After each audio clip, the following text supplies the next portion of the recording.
Nós estamos numa edição especial, nem sei dizer se é Brunecast, se é Café com Destino, o que é, mas nós estamos aqui em Jerusalém. Isso aí, nós estamos na terra de Jesus, numa situação que eu nunca vi antes. Eu venho em Israel há quase 15 anos, o senhor também vem há muito tempo. Eu nunca vi Israel tão agradável, porque pouquíssimas pessoas começaram a vir. Ontem nós tivemos o batismo no Jordão, só a gente. Isso é raríssimo, né? Raríssimo, raríssimo. E a gente está muito feliz de estar em Jerusalém hoje com o Rodrigo Silva, um homem que eu escuto, que eu aprendo, que eu leio. Então vocês sabem que a gente não traz ninguém aqui que eu não respeite e admire. Então nós estamos aqui com um dos grandes especialistas em teologia e arqueologia. Ou seja, nós vamos aprender hoje sobre por que o povo judeu conseguiu superar tantos milênios de perseguição. Por que eles prosperaram tanto? Nós estamos vivendo o fim dos tempos ou não? Porque Israel é a terra santa, é a terra prometida. O que tem de especial aqui? Então prepara seu coração, porque hoje perguntas que eu não tenho coragem nem de fazer direito, ele tem de responder. Então prepara o seu coração e dê as boas-vindas para Rodrigo Silva.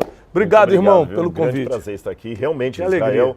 Vazio assim é ruim para o turismo, mas para a gente que está sonho. visitando é muito bom mesmo. E essa aqui é uma terra abençoada. Foi aqui que tudo aconteceu.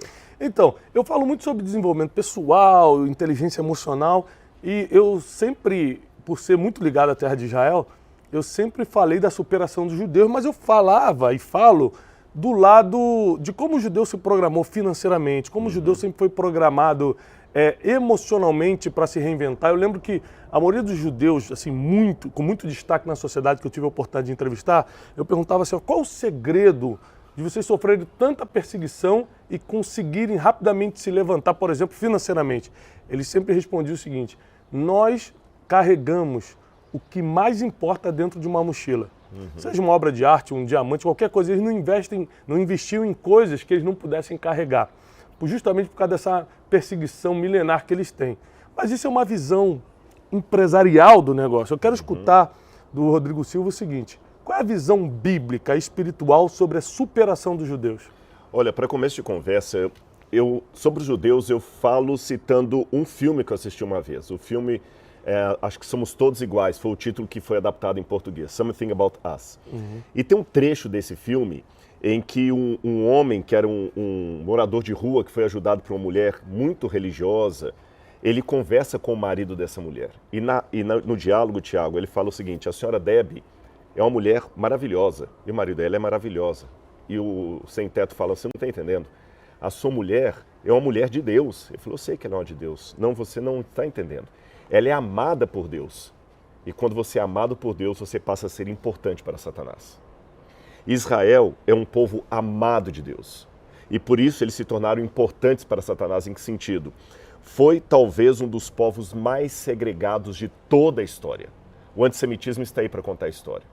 E olha que interessante, eu falando isso aqui, Tiago, eu já digo até iniciando com uma temática um pouco polêmica, mas eu acho que você e todo mundo que está acompanhando a gente vai entender. Eu sou negro. Eu sei o que é ter que superar a situação do racismo por ser negro. Tem ancestrais que foram escravos e tudo mais. Mas vamos pegar um pouquinho os judeus. Eu posso levar a minha luta contra o racismo a tal ponto que eu acho que só os negros que foram sofreram racismo e mais ninguém. Eu vi recentemente uma atriz falando assim: é bobagem falar de racismo contra os brancos, me provem, uma atriz famosa do Brasil, um grupo de brancos que foi discriminado, e eu moderei minha opinião. É só os negros mesmo, por isso que temos que lutar por cotas, devemos lutar por direitos, devemos lutar por isso. Quando ela falou aquilo, eu falei assim: eu acho que ela nunca estudou a história dos judeus. Os judeus são brancos e sofreram racismo, sofrem até hoje, e mesmo que os meus ancestrais negros foram mortos no século XIX, ou nos Estados Unidos, ainda você tem ali na Guerra dos Direitos Civis, mas os judeus, há 70 e poucos anos atrás, tiveram 6 milhões deles mortos na câmara de gás. E você nunca viu judeu lutar por cota na sociedade, na universidade, você nunca viu judeu lutar por isso, lutar por aquilo. E, pessoal, você vê aqui um estado de Israel que você não vê uma criança israelense pedindo dinheiro no semáforo. Os maiores inventores, cientistas estão aqui. Exatamente. Então, eu não quero com isso agora também fazer uma apologia ao sionismo, como se fosse tudo. Não, nós temos um problema com meus amigos judeus sabem disso, eu falo com eles, que infelizmente o maior judeu de todos os tempos é Jesus de Nazaré. Que muitos deles aprenderam, talvez até por causa do antissemitismo que sofreram, a falar Yeshu e não Jesus, porque é até um xingamento isso. Então tem esse problema também. Mas, de certa forma, Deus fez uma promessa para Abraão. E Deus falou, Abraão, seja fiel, que em ti serão benditos todos os povos da terra, a sua descendência e os demais. Então não é uma bênção de exclusivismo, é uma bênção através de. Deus, por causa de Abraão, abençoou Isaac, Jacó e os seus descendentes segundo a carne. E na bênção desses descendentes segundo a carne, aqueles que não são de sangue judeu também são abençoados, porque a promessa falou, em ti serão benditos todos os povos da terra. Em outras palavras, a bênção que Deus dá para os judeus não é uma bênção de exclusividade, é uma bênção que eu e você podemos participar se adotarmos a mesma fé que marcou a história desse povo. É incrível porque tem gente que mesmo que não acredita, existem coisas que você acreditando ou não, continua valendo. Por exemplo, na lei da semeadura, eu planto tomate, mas eu não acredito que vai nascer tomate, eu acho que vai nascer cenoura. Não adianta, minha opinião não importa. A partir do momento que eu plantei, o resultado vai ser aquilo que eu plantei. Ou seja, eu acreditando ou não, nota de $100 vale $100. Ah, não acredito em dinheiro. Pode rasgar, que ele continua valendo, né? Porque dinheiro é dinheiro. E na questão da bênção também é assim. As pessoas que mesmo que não acreditem, só por serem descendentes, estarem dentro dessa promessa, elas herdam essa bênção? Com certeza. Só a diferença é só o seguinte, entre receber a bênção e curtir a bênção. Tá certo? Acho que a distinção não está entre quem vai ter os frutos não vai ter o fruto, é quem vai comer o tomate com alegria. Né? O Schopenhauer dizia que há muitas pessoas que a vida delas é uma constante oscilação entre a ânsia de ter e o tédio de possuir. Então o que eu tenho que fazer é me apropriar da bênção e junto dela da sabedoria emocional e espiritual para curtir aquilo que eu tenho. Senão você pode até ter resultados, mas entre ter o resultado e usufruí-lo, tem uma distância muito grande. Há homens, por exemplo, que a meta deles era ser ricos e se tornaram multimilionários, mas nunca foram felizes. Estão lá multimilionários, mas deprimidos, com uma série de problemas e tudo mais. Então, eu acho que há uma distância abissal entre o ter e o possuir. Então, a gente não pode apenas almejar a bênção, mas também querer pedir de Deus a sabedoria para tê-la. Agora, a questão da superação fica claro. Por exemplo, que os judeus eles não foram só perseguidos ali na época do Holocausto, né? Mas também em outras situações, como na Santa Inquisição, né? E tantas outras passagens da história que a gente vê a perseguição dos judeus, e eles sempre saíam mais fortes. E agora a gente vê um Estado de Israel estabelecido, os judeus sem pedir cota, se destacando na sociedade, em tudo quanto é lugar, na ciência, na medicina, na tecnologia. A tecnologia está cheia de israelenses brilhantes. Isso faz com que eles sejam não só um Estado próspero, que Israel é um Estado rico, mas também um povo, independente de onde eles vivem, eles são um povo próspero. Essa prosperidade, inclusive essa prosperidade financeira, é fruto dessa bênção ou você acha que é algo cultural? O povo foi aprendendo a ganhar dinheiro, a fazer as coisas? Eu acho que não tem como a gente separar a bênção da questão cultural. Porque a bênção já está mesclada na cultura deles, a bênção os formou. Eu vou dar algumas informações da minha área da arqueologia que vai contribuir para essa pergunta que você fez. Aqui atrás de nós temos a cidade velha de Jerusalém. Essa cidade, pessoal, ela foi construída e destruída pelo menos umas 40 e tantas vezes na história. Os cruzados vieram aqui e destruíram a cidade, depois a reergueram. Saladino veio e destruiu a cidade, reergueu. Antes disso vieram os romanos, antes dos romanos os gregos, na época de Antíoco Epifânio. Depois, antes disso, você teve os persas, os babilônios. Ou seja, foi uma cidade que foi sempre palco e ela está aqui até hoje. Então, algumas coisas que marcam os judeus nessa bênção mesclada com cultura. A primeira coisa você apontou aí, a fé. A fé. É interessante que Abraão, o pai dos judeus, é chamado de o pai da fé. E tem uma expressão em hebraico, Tiago, que até hoje os judeus a usam como ditado popular, que é Lech Lechá. Lech Lechá em hebraico é aquela ordem que Deus deu para Abraão, sai da tua terra. Só que no hebraico esse Lech Lechá é como se falasse assim, vai por você mesmo. Você entendeu? Vai na força, alguma gíria que eu pudesse usar assim, né? Vai, mas não vai assim, Tiago, vá. Não, é vá por você mesmo, crendo, com força, sem olhar para trás. E Abraão foi. E Abraão foi para uma terra que ele não sabia o que ele haveria de encontrar. As pessoas que já tiveram a oportunidade de vir aqui a Israel, você já veio aqui mais de 40 vezes e sabe disso, se decepcionam um pouquinho com a chamada terra que manda leite e mel. Porque eu estou falando de um país que tem 470 quilômetros do Líbano até o Egito e uns 130 do Mediterrâneo até a Jordânia. Um país menor do que a maior parte dos estados do Brasil. 63% desse país é deserto. São desertos. É o deserto do Negev, o deserto de Araba e o deserto da Judeia. Então o que eles têm de água aqui é muito pouco. O grande manancial d'água deles é o Rio Jordão, Mar da Galileia, e eles ainda vendem água para a Jordânia, um país que quase não tem água. Então você vê, a primeira coisa, fé em Deus. Segundo lugar, identidade. Você falou isso, o judeu, ele está espalhado, mas ele fala que ele é um judeu americano. Eu não conheço os brasileiros que vão para o Brasil e falam que são brasileiros americanos. O filho nasceu lá, já é americano. Ele até prefere, mas meu filho nasceu na América, né? O judeu não, em qualquer lugar ele é judeu austríaco, ele é judeu alemão, ele é judeu americano. Fé em Deus, identidade, ele sabe quem ele é. Ele sabe quem ele é. Ele sabe que ele tem um pertencimento. E nessa identidade, a questão da família é muito importante para eles. É muito importante. Sabe? Tanto é que uma das características da Aliá, que é o convite para que os judeus voltem para cá, que moram nos países, quanto mais filhos você tiver aqui, mais ajuda o Estado vai ganhar, porque eles querem crescer, eles querem povoar a terra, eles sabem a quem pertencem. A história de sofrimento é passada de pai para filho, não com vitimismo. Essa é a diferença, talvez, de outros grupos que foram martirizados ou sofreram segregação. Eles passam com a ideia de superação.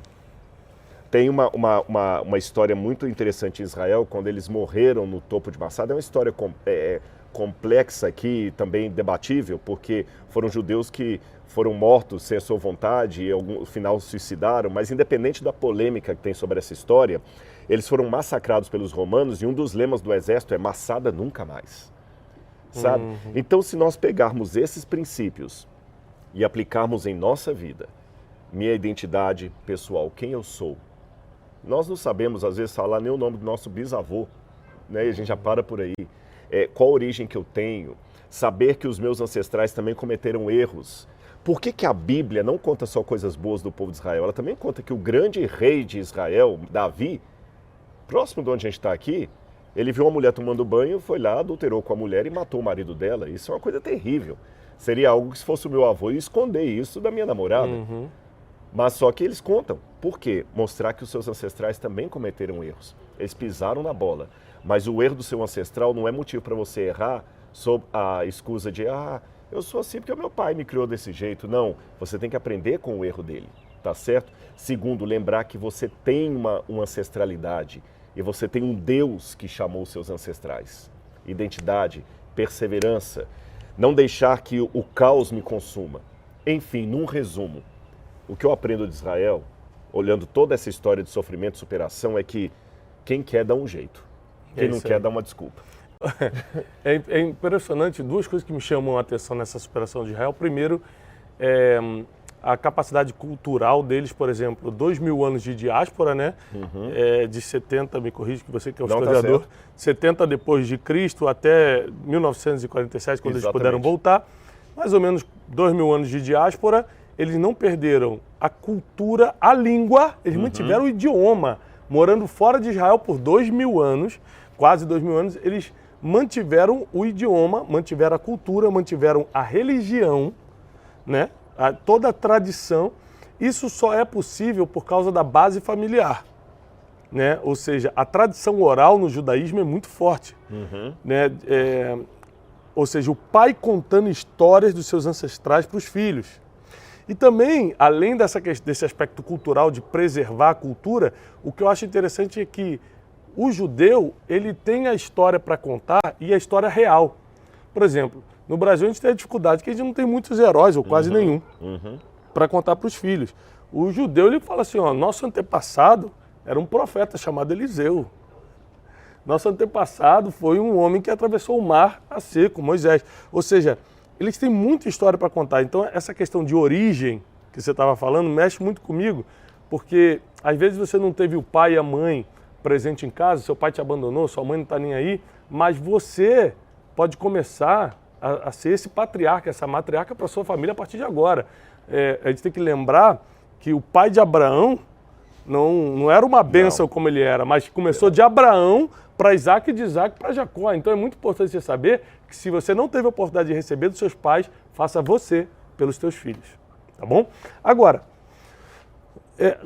na vista da arqueologia, a gente visita muitos lugares aqui interessantes em Israel e muitos lugares são apontados como, ó, aqui possivelmente foi o lugar tal, aqui possivelmente foi o lugar assado. Mas na vista da arqueologia, quais são os lugares indiscutíveis aqui em Israel? Por exemplo, o Mar da Galileia é indiscutível, só tem ele, não tem... Ah, mas tem um outro marzinho ali do lado também, não tem, só tem ele. Então, quais são os lugares indiscutíveis que a pessoa hoje pode visitar e saber que está visitando o mesmo lugar que Cristo passou? Nossa, boa. Aliás, eu posso te dar tantos exemplos que a gente ficaria aqui até amanhã. Vou te dar alguns principais, né? Três principais. Três principais. Quando eu venho com grupos aqui, eu sempre faço um joguinho com o pessoal. Eu falo assim, olha, pessoal, eu vou mostrar para vocês 3 tipos de coisa. Quando eu falar é tradição, é apenas um eufemismo para dizer que é mentira, ou que não tem nada a ver. Mas vamos falar que é tradição. Quando eu falar possibilidade, é como se eu falasse assim, olha, Cristo andou por aqui, mas pode ter sido 4 quilômetros para frente, 4 quilômetros. Quando eu falar X, é igual o X do mapa do tesouro.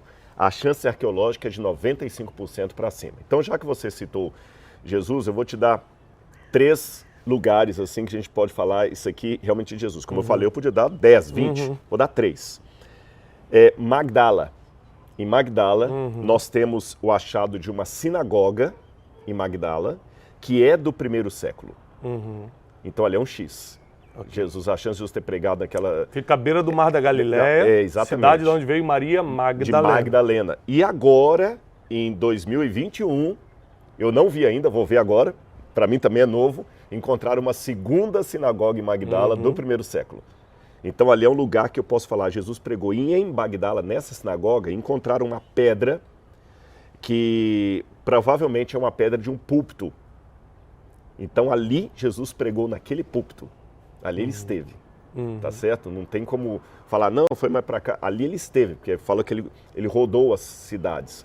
Segundo lugar que nós podemos apontar com um X, em Cafarnaum, você tem a igreja octagonal, e embaixo dessa igreja você tem uma outra igreja cristã, do período bizantino. Século IV, né? Século IV, a igreja octagonal século V, e abaixo dela você tem uma casa, e essa casa era a casa de um pescador, tá certo? E nós temos vários indícios arqueológicos que ali era a casa de Pedro, ali Jesus esteve. Terceiro lugar. Quando ele fala embaixo, lembrando, não é minha área, mas só lembrando para vocês, está falando das camadas arqueológicas. Quanto mais embaixo, mais antigo são as descobertas. Exatamente, é para o pessoal entender assim. Vamos supor que eu tenho aqui uma cidade, aí vem a ação do tempo, guerra, terremoto, abandono, essa cidade destruída. Novas construções. Eles constroem por cima, não é igual hoje que você passa um trator, limpa tudo, não, eles vão construindo por cima, né? E o terceiro lugar que eu poderia falar, é interessante que muitos grupos turísticos acabam deixando esse lugar e, nossa, me arrepia. Porque às vezes eu vejo assim, eles dão uma ênfase à Via Dolorosa, tradição, agora o pessoal já aprendeu, tradição, Via Dolorosa, que não é do tempo de Cristo, que é medieval.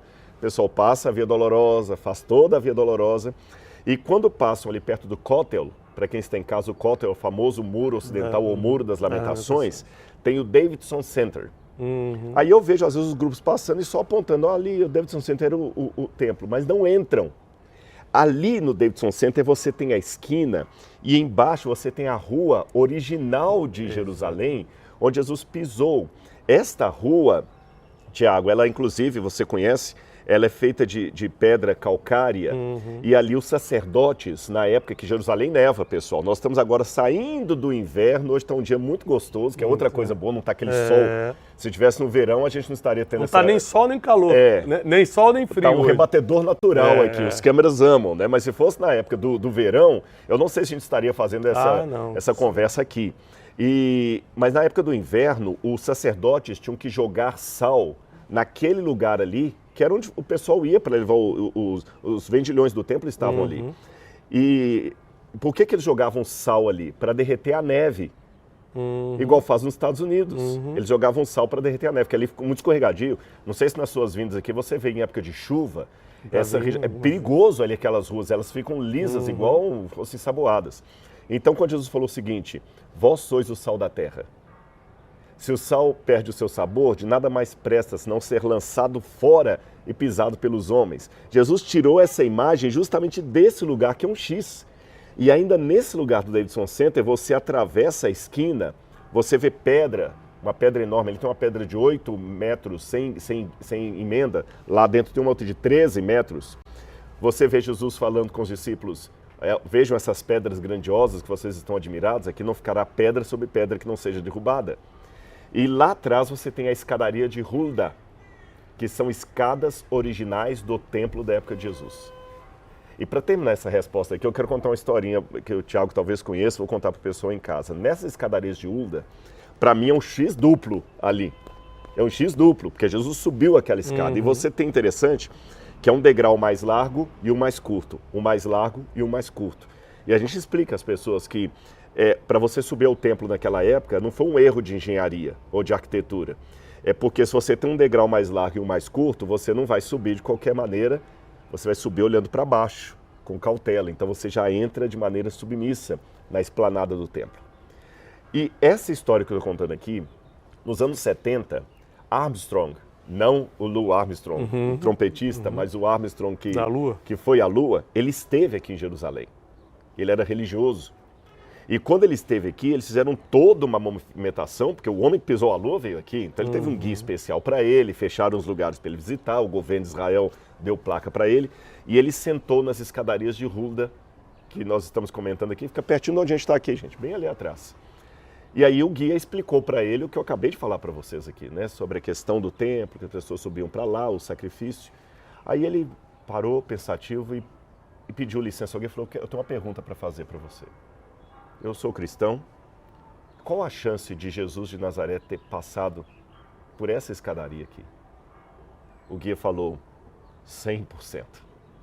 Uau. Quando o guia falou 100%, o Armstrong se emocionou e falou assim, obrigado. Eu estou mais emocionado de estar sentado aqui nesse lugar do que eu fiquei quando eu pisei na Lua. Uau. Isso é Jerusalém, isso é a história do nosso povo. É a minha história e a sua história. Eu costumo dizer que a pessoa ela pode ler a Bíblia em casa ou caminhar pela Bíblia em Israel também, né? A gente aprende, quando a gente vem a Israel, a gente tem essa experiência empírica de aprender fazendo, é muito especial em Israel. Agora, vamos falar um pouquinho. Tem um termo teológico que Israel é o relógio de Deus, né? E muita gente me cobra, Tiago, você tem que falar mais da volta de Jesus. Você só fala de desenvolvimento pessoal, você só fala que a pessoa tem que ser melhor, tem que falar da volta de Jesus. Eu sempre explico o seguinte, gente, existe a multiforme sabedoria de Deus. Cada um opera numa área. Tem gente que opera com milagre, eu não opero. Tem gente que opera com cura, tem gente que opera em outros dons. Ensino. Cada um opera numa área. E eu sempre falo o seguinte, olha, eu não consigo te explicar a escatologia porque não é a minha área. A escatologia é o estudo do fim dos tempos. Mas tem muita gente que eu posso indicar. Então, hoje nós vamos escutar um especialista. Nós estamos aqui no relógio de Deus. O mundo está acabando, não está. A gente está no meio dessa guerra Rússia e Ucrânia. Né? A gente está gravando aqui em Jerusalém, no meio desse conflito de Rússia e Ucrânia. Mas toda tragédia que acontece no mundo, o pessoal fala, Jesus está voltando, Jesus está voltando. Covid começou 2 anos atrás, pronto, acabou o mundo. Qual é a sua visão sobre isso? Qual é a sua base teológica para o fim dos tempos? Israel é o relógio de Deus. Vamos falar um pouquinho sobre o fim dos tempos. Eu vou dar um resumo das duas principais vertentes que há hoje e aí cada um decide por ela e vou falar qual que eu adoto. Tá. Porque eu acho que a gente tem que primeiro ser honesto com as informações, não dar apenas a minha ideia, fazendo parecer que todo mundo pensa como eu. E a segunda, discordar com classe, porque há pessoas que eles querem defender as ideias deles sempre diminuindo o outro, né? Se eu acho que água é melhor do que, sei lá, do que suco, aí eu vou falar, água é melhor, aí você acha que é suco? Não, ele não entende, esse camarada é um vazio. Não precisa disso, sabe? Eu acho que não é por aí. Então vamos lá. As duas principais vertentes hoje são as seguintes. Uma delas, que é a mais popular, a mais conhecida, é a chamada vertente do dispensacionalismo. O que é o dispensacionalismo? O dispensacionalismo é uma corrente recente. Ela começou no século XIX para cá, no finalzinho do século XVIII, para ser mais preciso, e ela começou a ganhar popularidade dentro do mundo protestante e evangélico a partir da Bíblia anotada de Scofield, tá certo? Então você tem Darby, primeiro, que foi um teólogo que se encantou com essa ideia de Israel, centro e tudo, e as ideias dele passaram para a Bíblia de Scofield. Scofield, depois de Scofield, você tem Hal Lindsey. E Hal Lindsey vai projetar coisa mais ainda, tá certo? Quando ele escreve livro e depois filme, Deixados para Trás. E hoje eu posso dizer que talvez 70% dos evangélicos e protestantes que estão assistindo conosco hoje pensam em Israel como sendo o relógio de Deus, o dispensacionalismo como sendo o rapture, o arrebatamento da igreja, e o Armagedon como sendo uma guerra final que acontecerá aqui em Israel, no Vale do Jezreel, onde Rússia, China e outros inimigos de Israel farão uma ação contra Israel, e Israel enfrentará esse grupo juntamente com Estados Unidos e aliados. Tá, só para fazer Isso foi bem um resumo. Né?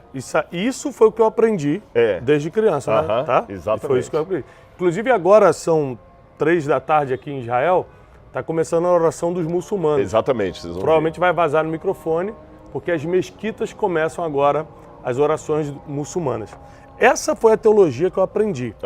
Mas é uma coisa, antes de você falar a segunda parte, uma coisa que você falou no início me tocou muito sobre não diminuir a opinião do outro. Eu entendo que cada um acaba carregando a sua própria verdade por causa do celeiro que ele teve a vida toda. Eu vim de um celeiro, vim de um quadrado que me ensinou isso. Aí na fase adulta eu comecei a contestar algumas coisas, mas será que é assim? Em 2014 eu quebrei financeiramente, emocionalmente, tive depressão, pânico, mas depressão de verdade, pânico de verdade. Tem gente que fica triste hoje e fala que é depressão. Eu falo, gente, esse pessoal não sabe o que é isso. Eu sei, depressão eu sei. Então, eu tive depressão de verdade. Eu quebrei financeiramente de verdade, de ser ameaçado, de falar, já era, acabou minha vida, acabou meu nome, acabou tudo.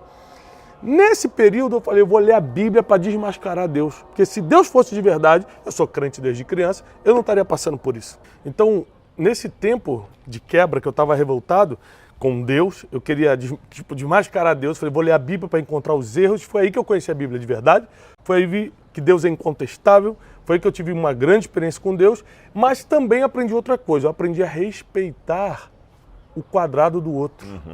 Eu aprendi que não é porque eu acredito em uma coisa e você acredita em outra que a gente vai brigar. Porque no final das contas você tem as suas experiências, você teve a sua cultura, a sua forma de criação, a sua teologia. Então assim, nunca valeu a pena uma pessoa bater de frente com a outra para defender sua verdade. Defenda sua verdade acendendo a luz e não gritando com a escuridão, né? Tem gente que adora gritar com a escuridão ao invés de só acender o interruptor e deixa as pessoas decidirem o que elas querem. Então, essa foi a teologia que eu aprendi, essa primeira teologia, e agora eu quero escutar a segunda versão, a segunda parte. Vou passar. Aliás, Jacilinda, essa experiência sua, só um parênteses bem rápido aqui, que você falou da sua luta, como é que você encontrou Deus. Olha a diferença do nome Israel para Islã. Islã significa submisso a Alá, submisso a Deus. Israel é luta com Deus.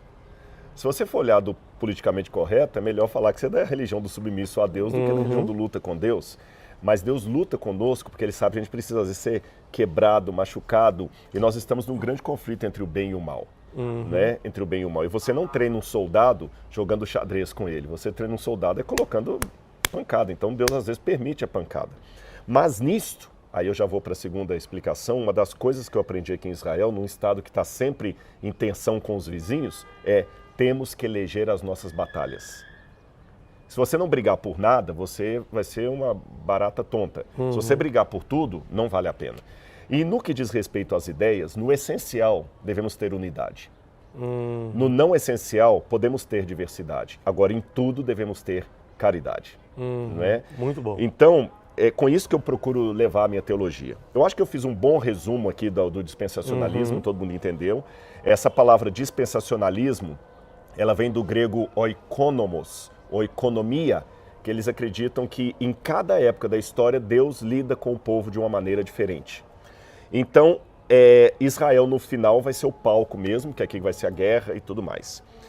Há uma outra ideia escatológica, e para quem está nos assistindo, gente, escatologia é o ramo da teologia que fala do fim dos tempos. Tem dois tipos de escatologia. Tem a escatologia particular, que é aquela que pergunta o que acontece com você depois que você morrer.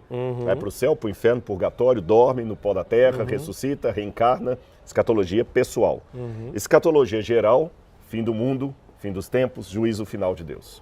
Falando da escatologia geral, existe uma segunda vertente que é mais antiga do que essa tão popular hoje, que é a escatologia que foi ensinada por Zwinglio, Martinho Lutero, João Calvino, os valdenses, antes deles os cátaros albingenses, e que ainda é mantida mesmo na tradição católica do credo, que Cristo está sentado à direita de Deus Pai Todo-Poderoso, de onde há de vir julgar vivos e mortos. Nessa outra escatologia, não há um espaço necessário para Israel como protagonista do fim dos tempos. Nenhum arrebatamento secreto da igreja. Há uma volta visível de Jesus, única, em que Cristo volta para buscar a sua igreja de maneira visível, triunfante, e ele vem para colocar fim ao mal. Não há essa ideia de um conflito real entre Israel e seus inimigos aqui, e é aí que Cristo volta, tá certo? Esta visão é a que eu adoto hoje, que é a ideia mais antiga da Igreja Batista. Se você pegar os batistas da época, mesmo antes de Billy Graham, se você presbiterianos, que é metodistas e outros que eu podia dizer, Wesley, né, que eu citei aqui. Agora, é interessante que essa visão, embora ela fosse mais clássica, ela é a menos falada hoje. As pessoas esperam mais o arrebatamento e esse sendo. Deixe-me pontuar uma visão discordante com muito respeito, que esta ênfase que veio de Darby e depois se acentuou com a Bíblia de Scofield, que eu falei, Tim LaHale, ela foi ganhando força progressiva, mas especialmente durante a Guerra Fria, onde era uma característica dos pregadores norte-americanos protestantes demonizar a União Soviética e valorizar os Estados Unidos como protagonistas. Os heróis do mundo são os Estados Unidos. Você vê em muitos filmes, tem filmes, por exemplo, aquele Independence Day, que fizeram agora um remake dele. Independence Day, quem que é o salvador do mundo é o presidente norte-americano. É o presidente norte-americano que pega o avião e vai com norte-americanos lá atacar, né, e destruir os aliens. Então você tem impacto profundo, quem consegue salvar o mundo são os Estados Unidos. Então toda essa índole americana dos heróis do mundo, dos Estados Unidos, foi passada também, eu pego carona no que você falou, o ambiente que a gente é criado, como muitos dos pregadores que nós admiramos são americanos, o protestantismo que tem no Brasil veio da América, não veio da Europa, né? Então nós herdamos essa índole americana que eles são os melhores, os principais. Então quem vai salvar Israel é Estados Unidos. Contra quem? O eixo do mal, que são os soviéticos. Rússia, China. Sempre assim, né? Então eu penso um pouquinho diferente. Eu penso que não pelo seguinte. Vamos falar dessa guerra que infelizmente estamos passando agora, que eu sou solidário. Eu vi cenas de crianças, até quando eu ouvi, porque infelizmente esse número é atualizável dia após dia, já havia 38 crianças mortas em Kiev. 38 crianças só em Kiev, na região de Kiev ali. Então isso é terrível. A morte de um adulto também mas quando mexe com criança, você que é pai, você entende o que eu estou falando. Agora, apesar da minha solidariedade, eu não fico buscando o Armagedon como sendo uma guerra final que vai trazer Cristo. Por um detalhe da Bíblia. Aqui em Mateus capítulo 24, existe um episódio muito interessante que é o Apocalipse dos Evangelhos. E pessoal, nós estamos justamente aqui perto do Monte das Oliveiras. O Monte das Oliveiras já pega toda essa região aqui onde a gente está aqui atrás. E o que eu estou falando aconteceu justamente aqui. Jesus estava com os discípulos ali em Jerusalém, vendo as pedras do templo. E hoje nós temos restos dessas pedras, o Tiago conhece, tem uma que mede 13,5 metros sem emenda. Sabe o que é uma pedra de calcário inteira de 13 metros sem emenda? Inteira. Aí os discípulos ficaram admirados com aquelas pedras. Senhor, como é magnífico! Jesus falou com eles algo que quebrou a perna deles. Aqui não ficará pedra sobre pedra que não seja derrubado. Isso está em Mateus capítulo 24. Aí, quando os discípulos ficaram atônitos com aquilo, o verso 3 diz assim: no Monte das Oliveiras, aqui atrás. É tão interessante falar isso em Israel, porque eu não preciso de PowerPoint, né? Eu só preciso de dedo, Bíblia e dedo. Já estamos. No Monte das Oliveiras, achava-se Jesus sentado. Quando aproximaram-se dele os discípulos em particular, e lhe pediram: diz-nos quando sucederão essas coisas? Não ficará pedra sobre pedra. Correu no ano 70, que você já falou.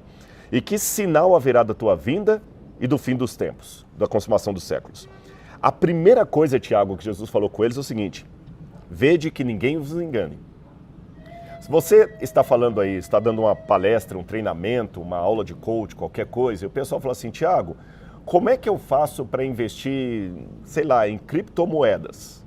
E você já começa falando assim: olha, cuidado para que ninguém tome o seu dinheiro. Se você já fala isso, é porque tem muito picareta na internet oferecendo ganhos fáceis. E se você fala isso antes de dar qualquer conselho, é porque realmente existem muitos falsos aí. Então, eu falo assim: cuidado. Cuidado, então, porque haverá falsos sinais. Porque virão muitos em meu nome dizendo: eu sou o Cristo, e enganarão a muitos. Agora vem o ponto. Portanto, se levantará nação contra nação, reino contra reino, haverá fomes e terremotos em vários lugares. Porém, isso é o princípio das dores. Em momento não algum, é o fim ainda. Jesus falou que é uma guerra que vai marcar a volta dele. Pelo contrário, quando você vai lá em Tessalonicenses, Paulo diz o seguinte: quando andarem dizendo paz e segurança, é que lhes virá sob repentina destruição. Casando-se, dando-se a casamento. Exatamente. Então, o anticristo, quando ele governar, ele não vai trazer uma guerra. Ele vai trazer uma falsa paz. O mundo vai estar... Tanto é que a Bíblia fala que quando o anticristo dominar, as nações, Apocalipse capítulo 13, vão se maravilhar seguindo a besta e falando: quem é semelhante a ela? Não vai poder comprar nem vender, senão quem tem a marca do seu nome. Ora, se o anticristo vai ser um governo parcial que vai lutar contra Israel, como é que eu vejo a profecia de Apocalipse que o anticristo vai dominar o mundo inteiro? Sem que ninguém lute contra ele. Os únicos que vão estar contra o anticristo é o remanescente fiel, que nessa segunda interpretação não será tirado da terra antes, eles passarão pela grande tribulação. E alguns podem falar: mas Rodrigo, mas a Bíblia fala em Apocalipse: eu te salvarei da grande tribulação. Como é que você entende isso? Deus salvará da mesma maneira que ele salvou Noé. Deus não salvou Noé do dilúvio, tirando Noé do dilúvio, ou retirando a família de Noé antes que o dilúvio se abatesse. Mas colocando uma em arca. Meio às águas. Como é que Deus salvou o Tiago para estar agora um homem renovado?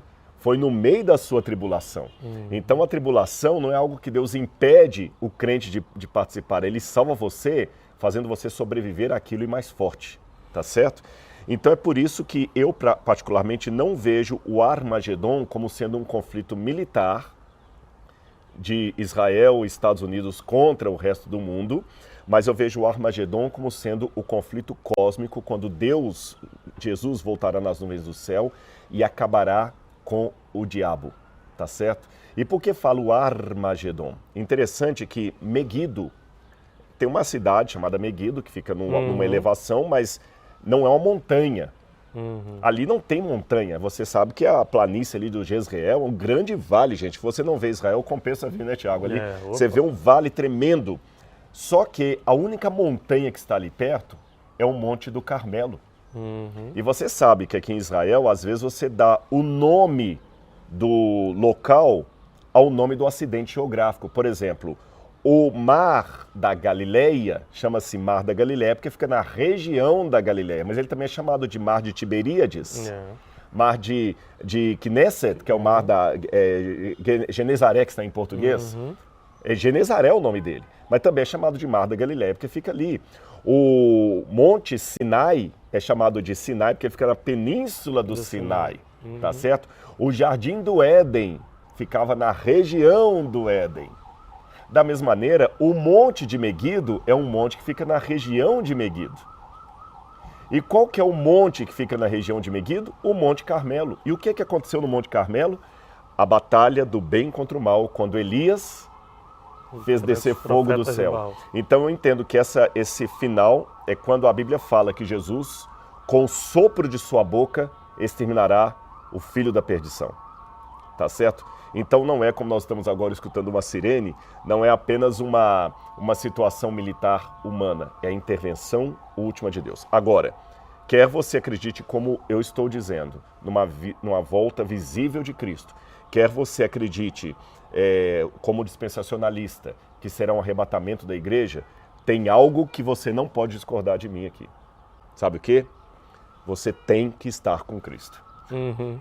Você entendeu? Você tem que amá-lo e falar, Senhor, seja por arrebatamento secreto, seja por uma vida visível, eu quero estar do lado do Senhor e não do anticristo. Essa decisão, aí você não pode mudar. Essa é a pergunta que eu queria te fazer. Sempre quando eu estou com grandes teólogos, eu pergunto isso. Se eu acredito no dispensacionalismo, eu só acredito na outra versão. Se eu sou mais pro lado do calvinismo, se eu sou mais pro lado do arminiano. A minha teologia, seja ela qual for, ela vai me levar para o mesmo céu que você? Como é que você vê isso? Boa pergunta. Ou seja, se você é calvinista, eu sou arminiano. Se você acredita na volta visível de Jesus, se você acredita no arrebatamento. A gente discordando em teologias, o céu é o mesmo? Excelente pergunta você me fez. E para respondê-la, se eu tivesse um quadro negro aqui, eu ia desenhar um gráfico para ficar mais didática a resposta. Mas eu vou fazer o gesto com a mão aqui, lembrando que extremismo é um lado da verdade que ficou louco. Tá certo? Então, cuidado. A Bíblia fala que Jesus era homem? Era, mas eu posso enfatizar tanto a humanidade de Jesus que eu nego a divindade dele. A Bíblia fala que Jesus era Deus? Era. Mas eu posso enfatizar tanto a divindade de Jesus que eu nego que ele foi um homem. Tá certo? Então, lembrando que os extremos são perigosos, vou falar de um primeiro extremo que eu posso te responder. Seria o extremo da relativização da verdade. Eu posso abrir tanto essa questão de não importam as opiniões, todos os caminhos levam a Deus, que eu posso abranger isso até para religiões não cristãs. Tá certo? E a Bíblia, ela, de certa forma, ela não abre negociação. A Bíblia não fala, há muitos caminhos que conduzem a Deus. Jesus não falou assim, eu sou um dos caminhos, uma das verdades, uma das vidas. Não. Jesus falou, eu sou o caminho. Quando você lê isso no texto grego, é mais enfático ainda. Ego eimi re rodos, redzoe, realeteia.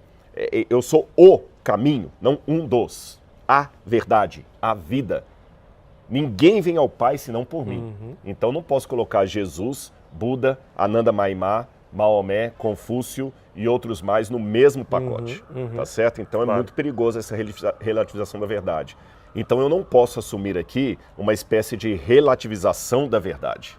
Senão eu vou cair numa situação muito complicada.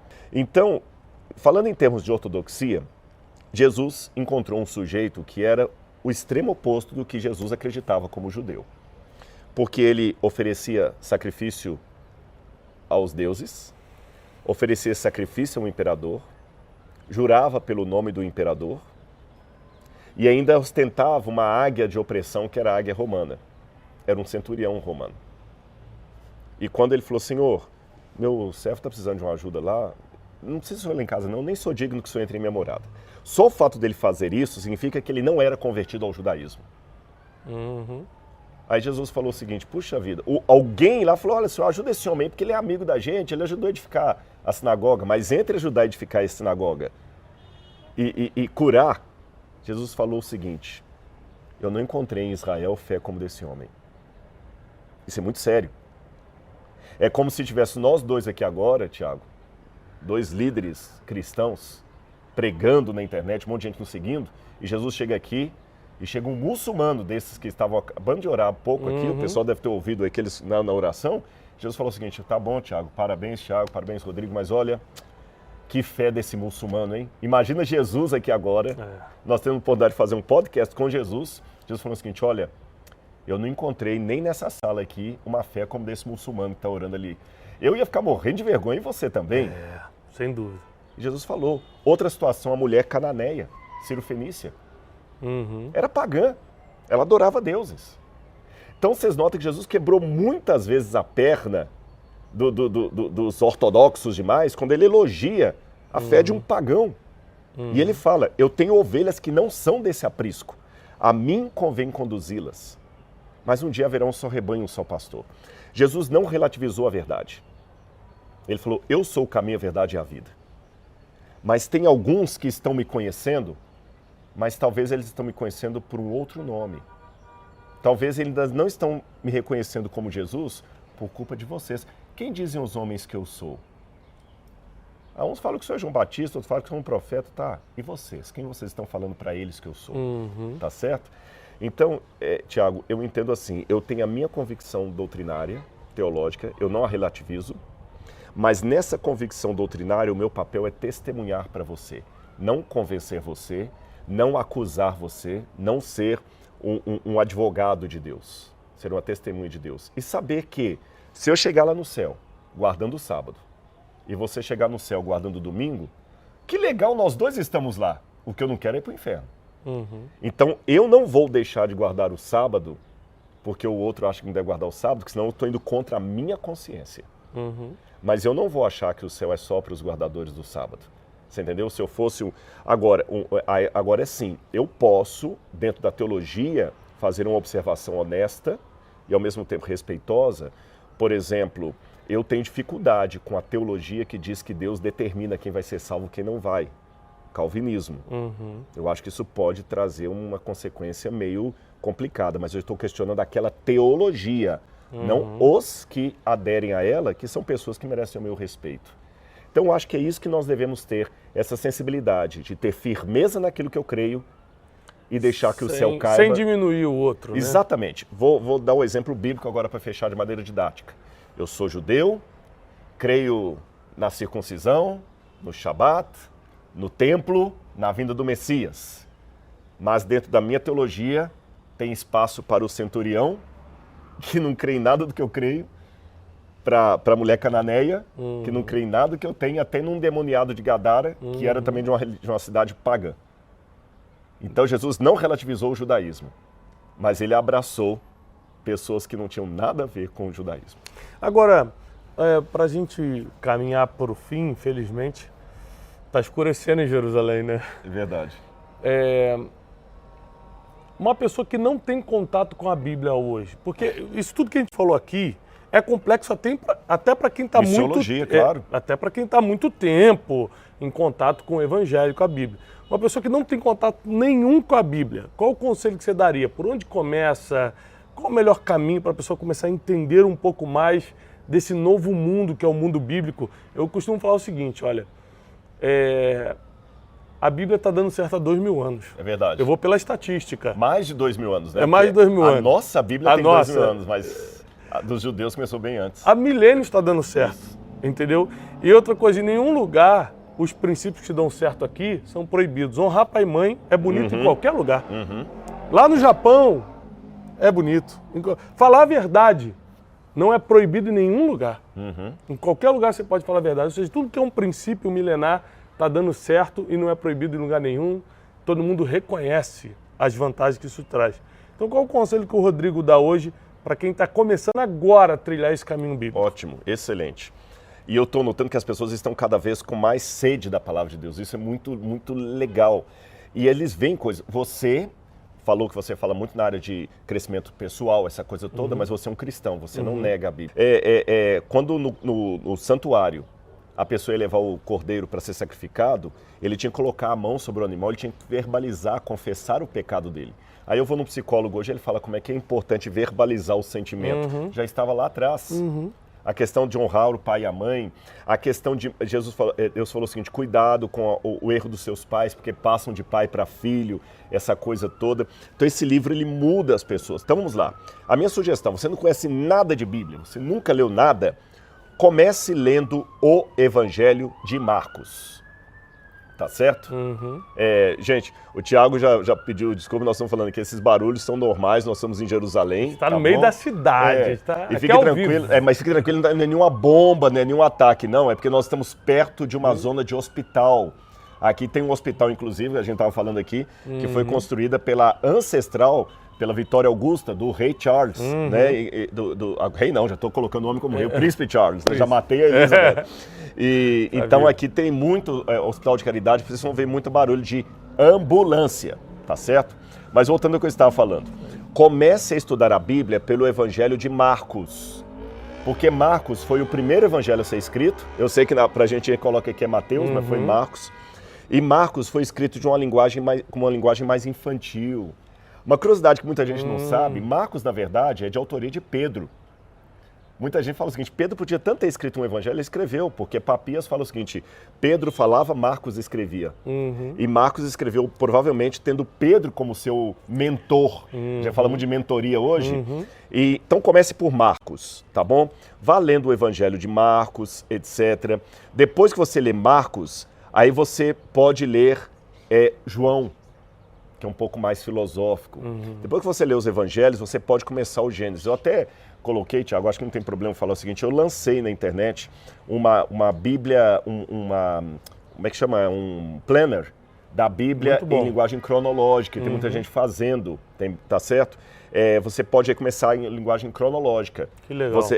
Você lê o Gênesis, depois você vai para Jó, volta para o Gênesis, você vai ler os Salmos juntos com os profetas, tá certo? Depois eu peço a Laura para deixar o link aí. Você baixa lá o PDF, pode deixar. É fácil e tudo. E aí você pode ir aperfeiçoando um pouquinho mais. Outra coisa que você pode fazer, depois dessas leituras, é adquirir várias Bíblias. Hoje nem precisa comprar, você vai na internet, você baixa lá versões no Google, tem um monte de Bíblia. Você pega uma Bíblia mais moderna, por quê? Você não sabe grego, não sabe hebraico. E às vezes a leitura do mesmo texto numa linguagem diferente vai dar uma noção melhor para você. Você pode usar as paráfrases, como a Bíblia, a Mensagem, para você ter uma noção maior. Agora que você já tem uma ideia da história, você quer se aprofundar doutrinariamente na Bíblia. Outra coisa que você pode fazer, se você tiver em inglês, se você lê inglês, você coloca no Google assim, Bible Hub, H-U-B, você tem vários comentários de graça ali, todos em inglês. Tem a Bíblia em hebraico e grego. E para fechar essa minha sugestão aqui de como estudar a Bíblia, coloque no seu planejamento uma vinda para Israel, tá bom? De alguma maneira, pegue, porque quando você está aqui, você vai ver a Bíblia 3D. Olha, só no nosso bate-papo aqui, quanta coisa eu falei assim, olha, aconteceu ali atrás. Se você já sentiu a didática da coisa só apontando, imagina você vindo aqui, viu? Eu acho que vale a pena. Você traz grupos para cá também. Eu sei que você está com cento e poucas pessoas. Gente, venha com o Tiago, viu? Vê como é que ele faz para vir para cá. Se você quiser vir comigo, venha comigo também. Não importa com quem você vem. Você vai aprender muito. Nesse lugar aqui, você vai ler a Bíblia 3D. Não vai precisar de PowerPoint, vai precisar apenas de PowerPoint.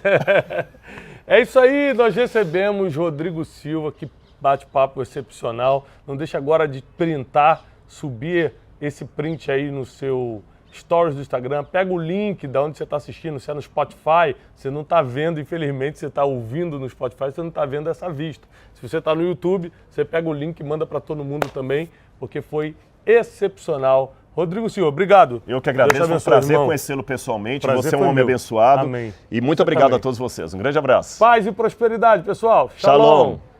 Falamos junto, shalom. Pior foi sem combinar.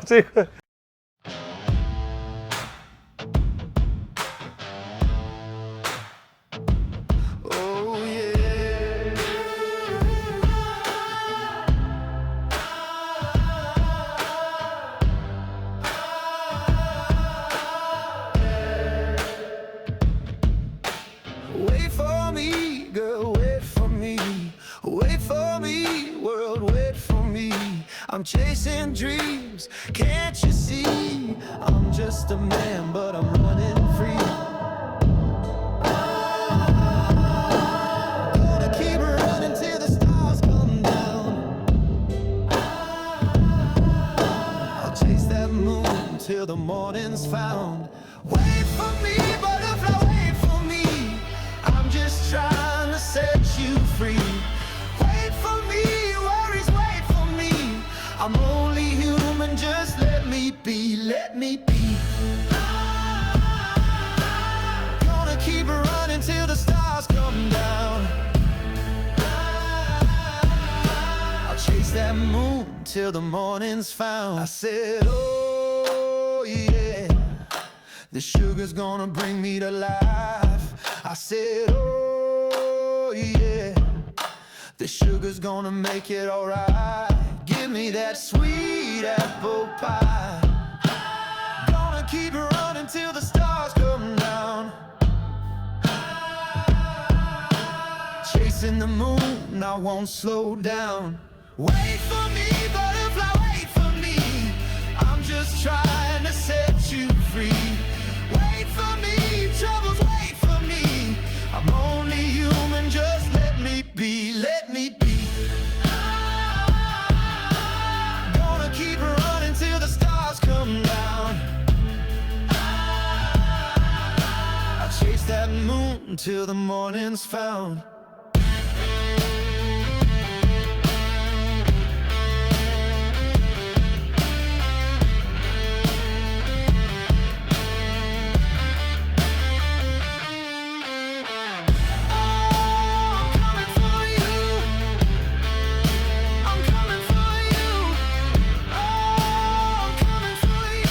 And I won't stop till I do, yeah. Gonna keep running till the stars come down. I'll chase that moon till the morning's found.